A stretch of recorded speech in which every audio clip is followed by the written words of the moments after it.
guys, my name's Dave and welcome to another Guitar Zero to Hero song tutorial. In this lesson, I'm going to teach you how to play Kiss from a Rose by Seal, the acoustic version. So for the basics of this song, you'll need your guitar in standard tuning and you won't need a capo. Now again, I will note that this lesson is based off the acoustic version that he recorded. And if you want to check that out, there's a link in the description below. If you want to master your chords back to front, then be sure to head over to guitarzerotohero.com to pick up my free guitar ebook. Or if you want to improve in your guitar in general, then sign up to GZ2H Premium, which is my complete step-by-step guitar course. Let's jump into the lesson. So let's get stuck into the song. Now rhythmically, it's very, very simple. There's one strumming pattern that we'll use throughout the entire song. There's a couple of exceptions, but we'll get to those later on. But the main strumming pattern just goes like this. Down, down, up, down, up. And in succession, down, down, up, down, up, down, down, up, down, up, down, down, up, down, up, down, down, up, down, up. Now the trickiest part about this song is just remembering the structure because there are a lot of variations throughout the song and a lot of song parts as well. But other than that, it's actually pretty easy. So if you just follow along with the annotations, you should be able to get it. Let's start with the intro. So we're going to start with a C/G chord. So it's the same as a C chord, but we're going to move our ring finger up to the 3rd fret of the 6th string and our pinky finger go on the 3rd fret of the 5th string. So C/G to D sus2 and then E major. So we're going to strum each chord here and just hold it out. So for the first bar, C/G and D sus2 for 3 beats each, and then we hold the E out for the full bar. So 1, 2, 3, 4, 5, 6. 1, 2, 3, 4, 5, 6. That first line of chords is played through twice, and then the second line of chords is the same chords, but we add the strumming pattern. So one strumming pattern for the C/G, once for the D sus2, and twice for the E major. So the second line of chords for the intro.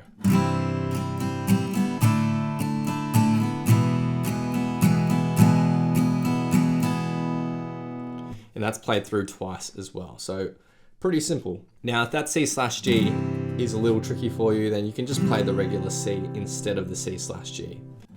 That C/G just adds a little more depth to that chord. Now, anytime you see an E chord, you can actually play an E add 9, which looks like this.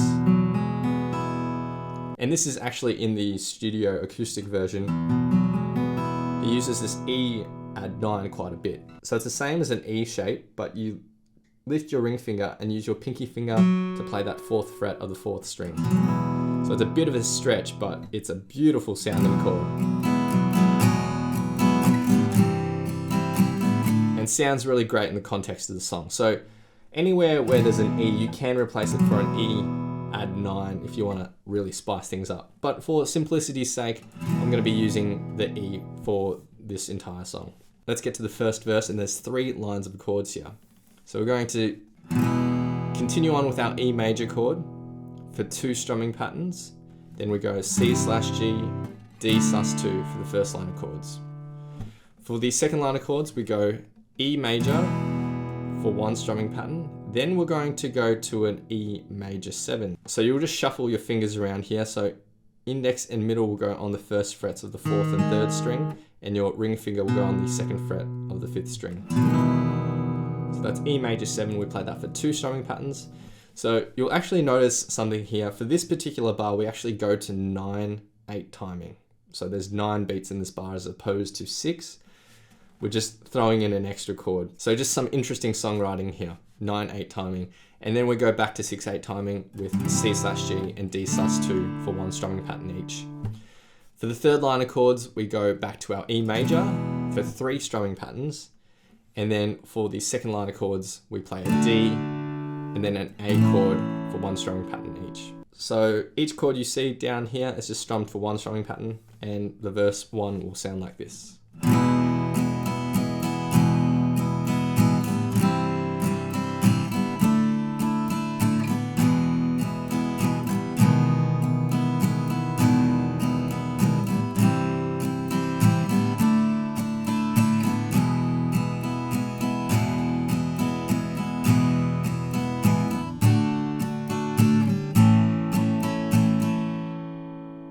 Next we get to pre-chorus 1.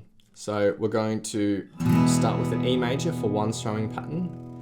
Now, the second time we play the E, we're not going to play it for a strumming pattern. We're just going to strum it once and hold it out for the 3 beats, and then E minor. So just lift your index finger and strum again and hold that out for 3 beats. So this first bar, 1, 2, 3, 4, 5, 6, 7, 8, 9. Then we go C/G for one strumming pattern, and then D sus2. But for this D sus2, we're actually changing up our strumming pattern a little bit. It's down, down, mute. And this bar. And then for the second line of chords, C/G, D sus2, back to the regular strumming pattern, and then E for 2 strumming patterns. So pre-chorus number 1 sounds like this. 1, 2, 3, 4, 5, 6, 7, 8, 9.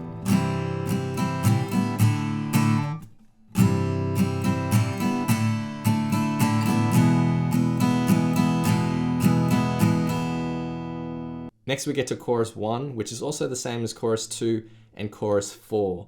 And there's 4 lines of chords here. So we're going to play E major for 2 strumming patterns, then C, D for the first line of chords. Second line of chords is E for 2 strumming patterns, and then G, D. Third line of chords is E for 2 strumming patterns, then C, G. Then fourth line of chords is C, D, and E for 1 strumming pattern, and then you strum another E to end this chorus. So it's all pretty self-explanatory with that simple strumming pattern. Chorus 1, 2, and 4 will sound like this.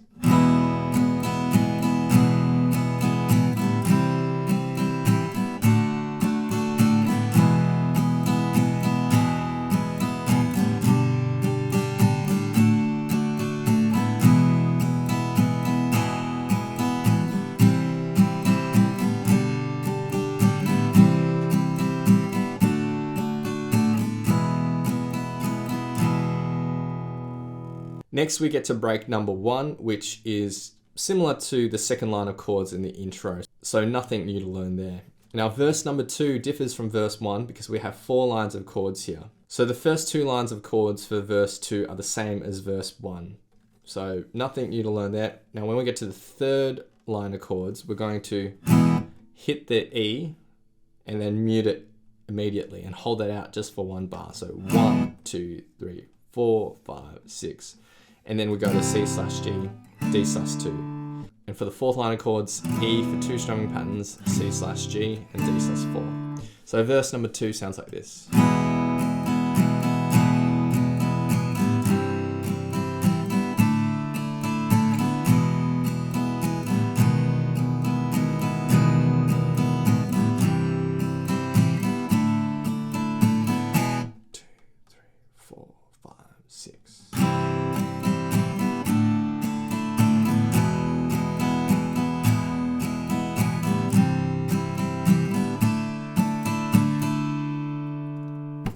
Next we get to pre-chorus 2/3, which is a little bit different to pre-chorus 1.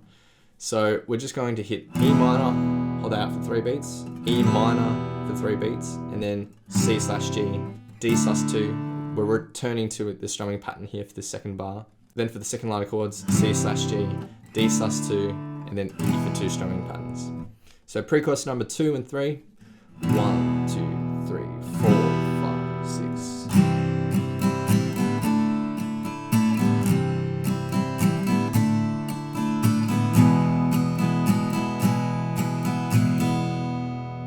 Next we have break number 2, which is just before the bridge. So the first line of chords is the same as break number 1, so just that C/G, D sus2, and E for 2 strumming patterns. That's played through twice. And the second line of chords is just C/G to D sus2, C/G to D sus2. So pretty self-explanatory, no need to really demonstrate that. You can just check it out and then play through at the end. For the bridge, there's 1 line of chords here. We're gonna play D sus2 for 2 strumming patterns, then A sus2, it's the same as an A minor except you lift your index finger, and then G for 1 strumming pattern. So the bridge is really simple, it sounds like this.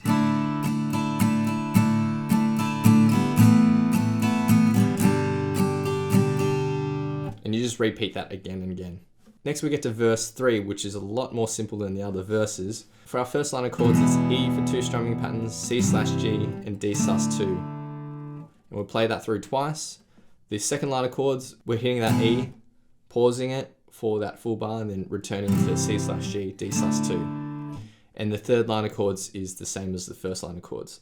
So verse number 3, again, pretty self-explanatory. If you want to see it in context, then just go to the playthrough at the end of this video. Now, chorus number 3 is almost identical to chorus 1, 2, and 4, except we cut out the last 2 E's.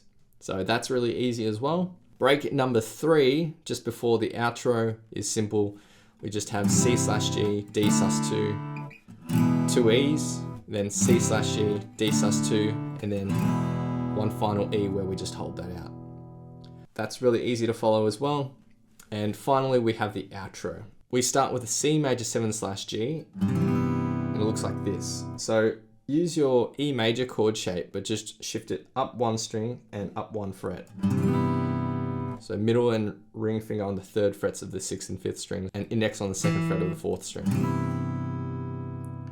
So we're gonna just strum that out, and then we're gonna play a G major 7. So keep your middle finger where it is, put your ring finger on the 3rd fret of the 2nd string, index finger on the 2nd fret of the 1st string, and we're going to pluck 6th, 4th, 3rd, 2nd, and 1st. So. And then we play an A7 sus2, which is just our index finger or middle finger on the 2nd fret of the 4th string, and we strum from the 5th string onwards. And then a D chord. And then finally we end the song with the E add 9. Or you can end it with an E major if you wanted to. So this outro is played in a freestyle manner. There's no real timing or anything. It's played along with Seal's vocals. So you just strum that first chord and then pluck that G major 7. Then the A7, the D, and then end the song.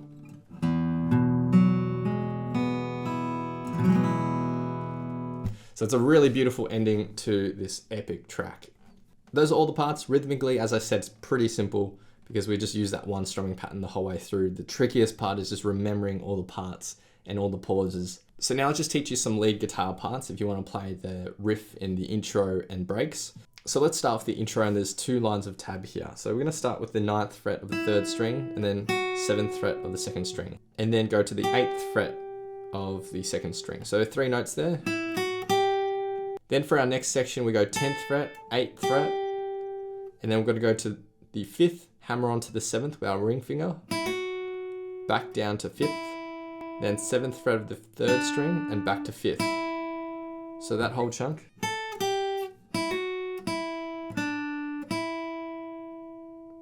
And then our final little section is 5th, 7th, 5th. So 3 notes there. And those first 3 little phrases put together.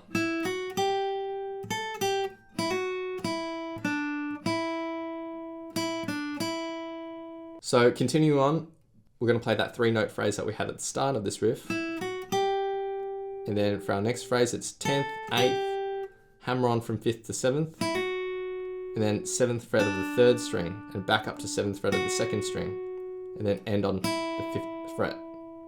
So that phrase.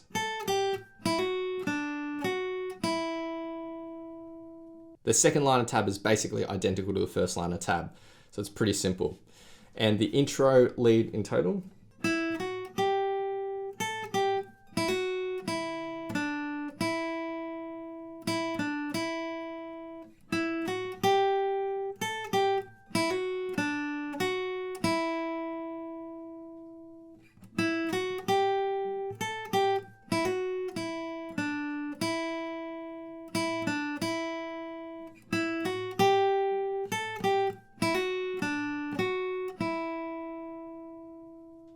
Next we get to break 1, which is also used for break 3.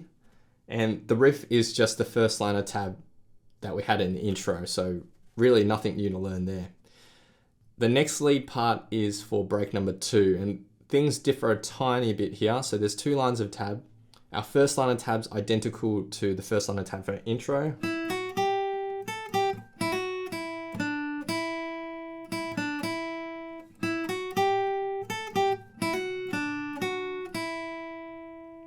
For this next phrase, this is where things differ. So we're going to start with those lead-in notes again. So 9th, 7th, 8th, and then 10th, 8th, go down to the 5th fret, hammer on, and then 7th fret of the 3rd. So at the very end of this bar, 7th fret, and then 8th fret, 10th, 8th, hammer on from 5th to 7th, and then down to the 7th fret of the 3rd string. So all of that second half put together.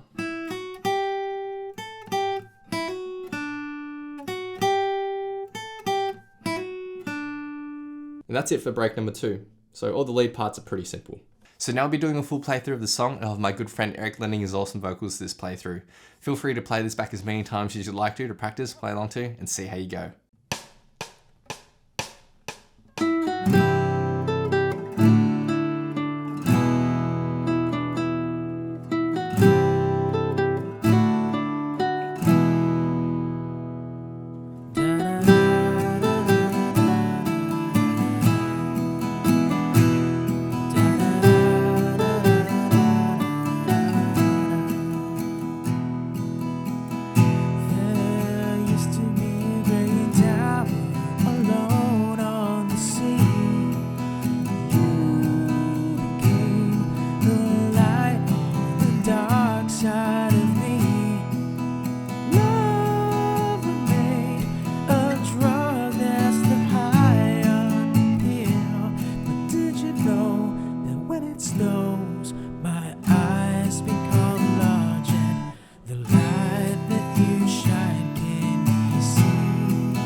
To me, you're like a grown addiction that I can't deny.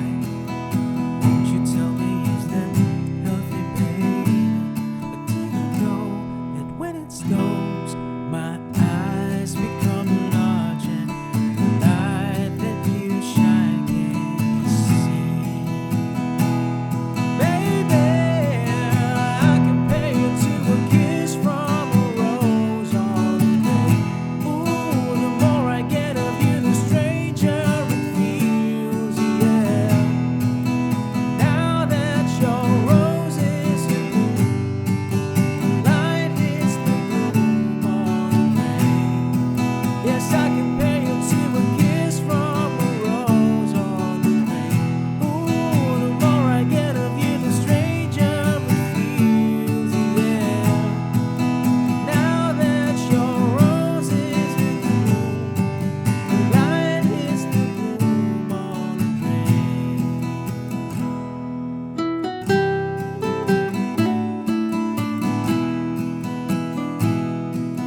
it's the glue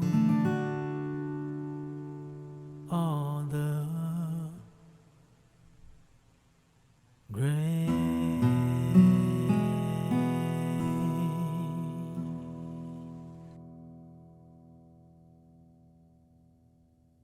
Thanks so much for watching. If you've enjoyed this lesson, then I know you'll absolutely love these other lessons too. So hit the link here, or if you want to grab a copy of my free guitar ebook, then head over to guitarzerotohero.com or click the link here.